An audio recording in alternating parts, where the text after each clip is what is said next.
Welcome to the lecture on pricing policies. Pricing policy refers to the policy of setting the value of a product or service by a manufacturer receives in exchange of a service or goods.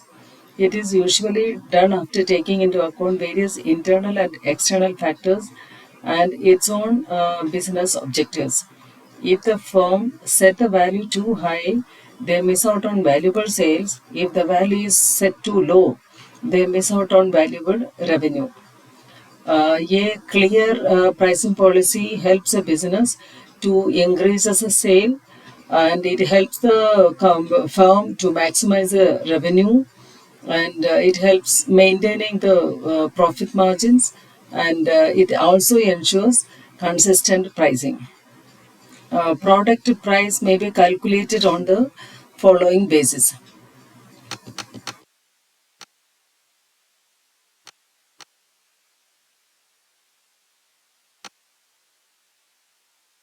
That is, one is cost based pricing, the other one is a competition based pricing, third one is a customer based pricing, and the last one is a new product pricing.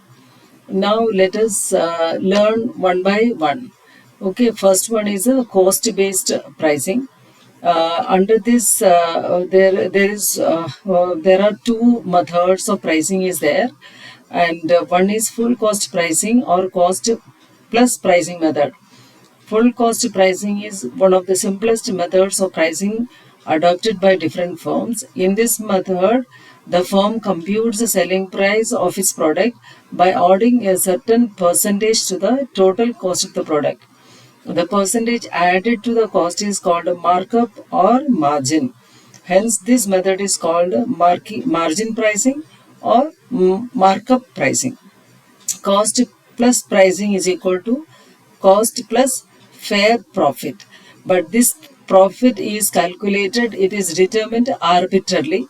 There is no fixed rule for calculating the fixed profit. Okay, now let us take the example for the cost plus pricing method.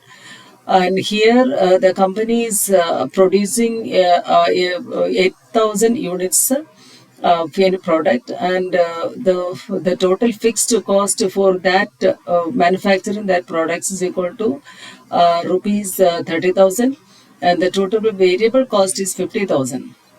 Hence, the total cost is calculated as 80,000 rupees. Now, from here, we can calculate the per unit cost, that is 80,000 divided by 8,000, that is rupees 10. Okay. Now, the company wants to earn a profit of 20% of this total 10%. 10 rupees. So the profit will be rupees 2. So the manufacturer will fix the selling prices at rupees 12 rupees, that is rupees 10 plus rupees 2. Okay. Now let us come to the next pricing method, that is rate of return pricing. In this method, the producer decides a target rate of return on capital invested. Okay, here whenever a company produces a product, it has to make some investment that is known as a capital investment, and based on that, the producer decides a target rate of return. Full cost pricing considers the market price profit arbitrarily, but in this method, instead of setting the percentage arbitrarily, the firm will determine the average markup on cost necessary to produce a desired rate of return on the company investment. So hence, the target return price is equal to unit cost plus that is the rate of return, that is the company decides, into total investment, that divided by unit sales. Now here we can see, here is an example how we calculate the selling price using the rate of return method.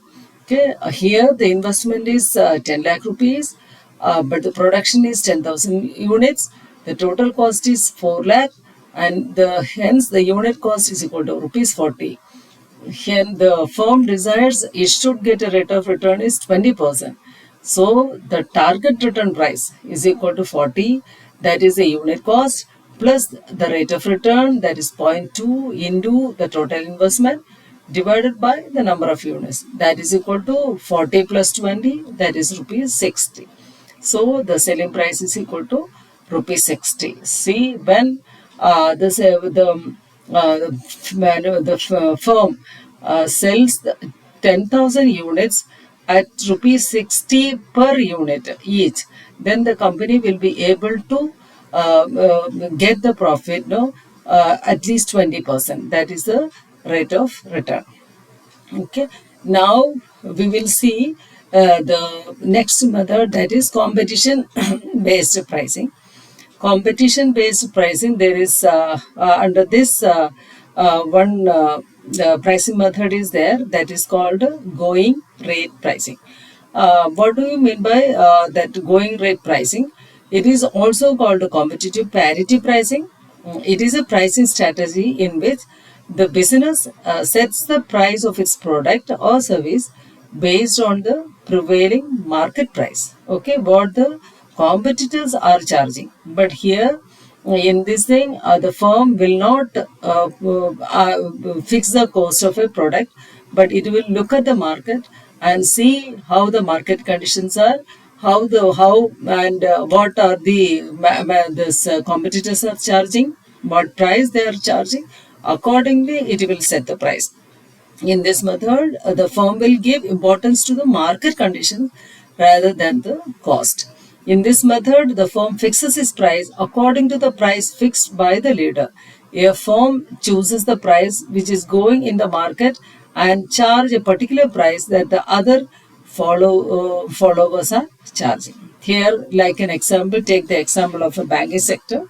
Here in this, interest rate on saving accounts, fixed deposits are often set close to what other banks are offering in the market. Okay, then whenever the bank sets the interest rate, it will arbitrarily, it will not set the interest rate, but looking at the situation in the market, what others are offering, other banks are offering for the same provisions, and accordingly it will set the price. Okay. Now take the example of that steel and company steel. Steel and cement or agricultural products, no, that wheat and sugar are the frequently priced according to the prevailing market rates, since buyers can easily switch suppliers. Okay, the advantage of this competition based pricing is it is easy to implement, keeps pricing competitive, and reduce the risk of overpricing or underpricing. Disadvantages: ignores the business own cost and profit goals, can make it difficult to differentiate from competitors. Okay. Now the third method is the that is competitive pricing. Here I think whenever the companies, public sector companies, no, they get they have to undertake larger projects, then normally they will bid for competitors. See, for manufacturing or producing that product or service. Here, the supplier submit a proposal and a quotation to win the contracts. Price is determined through bidding competition. Here, the lowest bid will be given. Given the project. But now this phenomena, it is commonly used in government contracts, construction projects, and large projects. Okay. Now the one more pricing strategy is, that is demand pricing.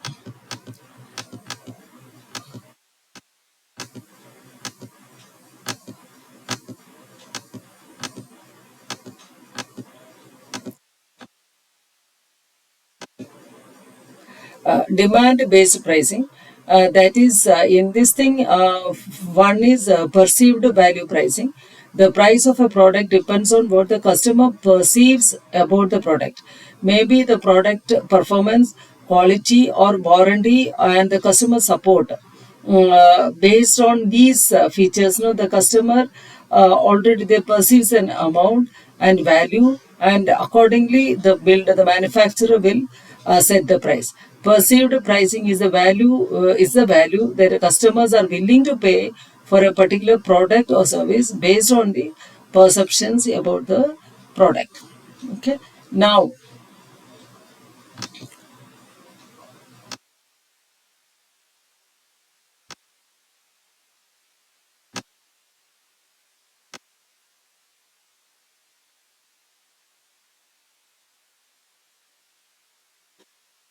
we will see the new product pricing.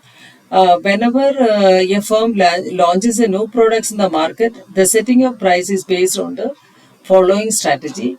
Two strategies are followed for the new product pricing strategies. One is price skimming, the other is penetration pricing. Then what do you mean by that price skimming? Price skimming is setting a high initial price in the first phase and while launching the product, and after that no, it gradually lower the prices gradually over a period of time. The main goal of this pricing scheme, this price skimming, is to capture maximum revenue from the customers, those who are willing to pay more before targeting more price sensitive segments. It works best when the product is innovative. Whenever suppose take the case of an Apple or Apple phone or some Samsung new features. Whenever they introduce new phones with new features, then initially they will charge more, so the people will tend to buy, they will pay more price and they will purchase the product.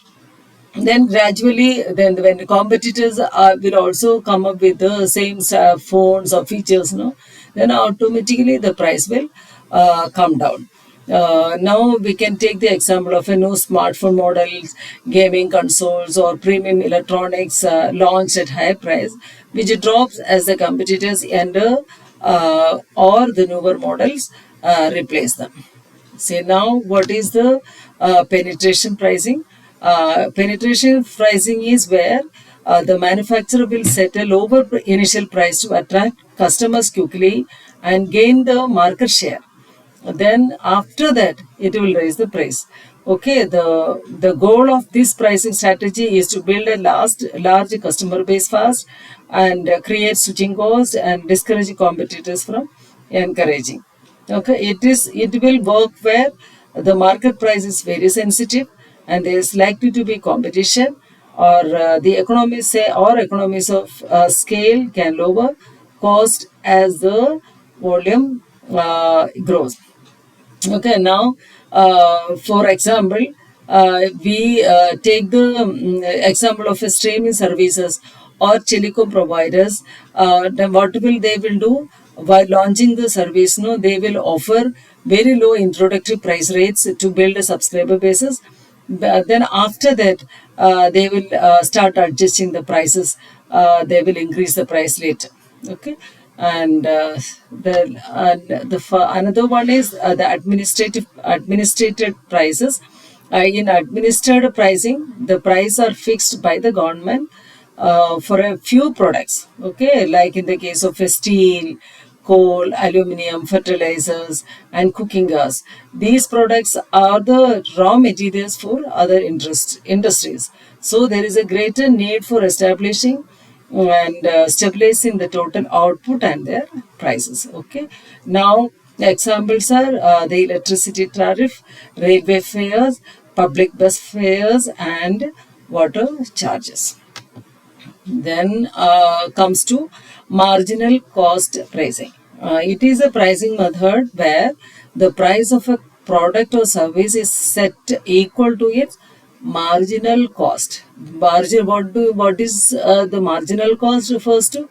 It is the additional cost of producing one more unit. See, take the example, the cost of no additional cost. Then example, cost of 100 notebooks is equal to 1000. Then the cost of 101 notebook, that is 1080. Then the marginal cost is equal to the difference between these two, that is rupees 80. Okay. Now the next one is, the last one is customary pricing. In customary pricing, the strategy is made where the product is sold at a price that has become traditional and expected or fixed in the mind of a consumers over a period of time. This is due to habit or nature of the product or distribution channel, rather than being adjusted based on the cost, competition, or demand fluctuations. Take the case of a newspaper and magazine.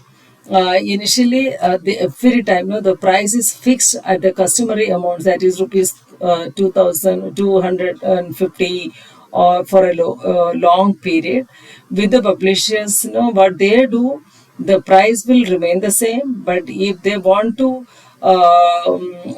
they can adjust, with the page count. They can increase or decrease the page count, or content, rather than increase in the cover price. That is the customary pricing. And take the example, that vending machine product, and the amount will be the same, the value will be the same. And chewing gum, long sold at a small expected price per pack, with the pack size, it's sometimes reduced pack size, but automatically what they do is, they will fix the price will remain the same, but the packet size will be reduced, or instead of the price being raised. Okay. Now this is all about the pricing policies. We have learned the various type of pricing policies, and we have learned the different examples of different pricing policies. Thank you so much.